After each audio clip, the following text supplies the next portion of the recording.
All right, this week we're going to get back into peace, but this week we're going to look at pursuing peace. Last week we talked about what is peace, who is peace, how do we get peace, but this week we're going to look at pursuing peace, going after peace. All right, so let's start in Romans 14:19, and it says, let us pursue the things that make for peace. Okay, don't argue over what you eat or what you wear or which day is special. That's what was happening in the book of Romans, okay? Paul says, don't look for things to argue over. We're going to have differences of opinions.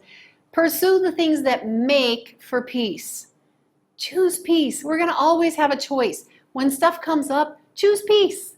Okay, so for us to really understand that, we need to unpack Colossians 3:15. We're going to look at it in several verses because really a lot of good stuff there. So the New King James says, let the peace of Christ rule in your heart. Rule, okay, to which you were called, and be thankful. So ruling in your heart, that's like, another version actually says, let it be the umpire of your heart. So to rule in your heart, that means you don't argue with the umpire. Okay, when the umpire says out, it's out.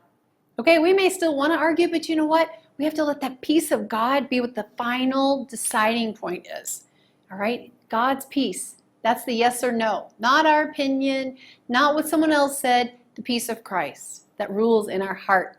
The Amplified Bible says, let the peace of Christ, that inner calm of the one who walks daily with him, let that be the controlling factor in your heart, deciding and settling every question that arises. Every question, if we let God's peace that comes from daily walking with him, being in his presence, that calm, if we let that settle every dispute, how would our lives be different?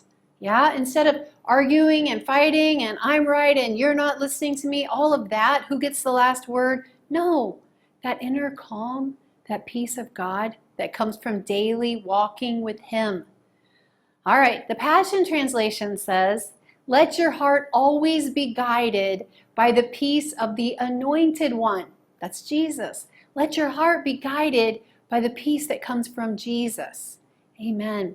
And the New Living Translation says, I told you we're going to hit a bunch of versions.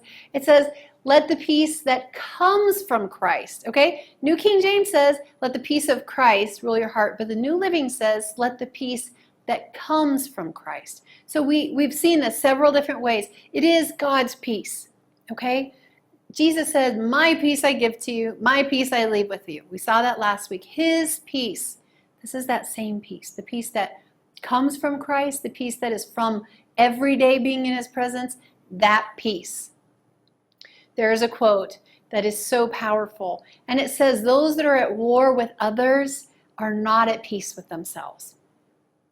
Those that are at war with others are not at peace with themselves. And if you're a person who is at war with everybody around you, I want you to ask yourself this question. Are you at peace with yourself? And if you're not, you have to start there. You need to ask the Prince of Peace what the problem is and get peace on the inside.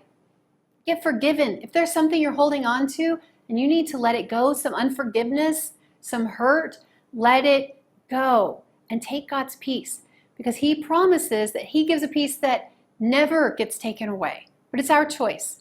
All right? So today, as we go the second mile, we want to pursue what makes for peace, and we want to let his peace rule and reign in our hearts.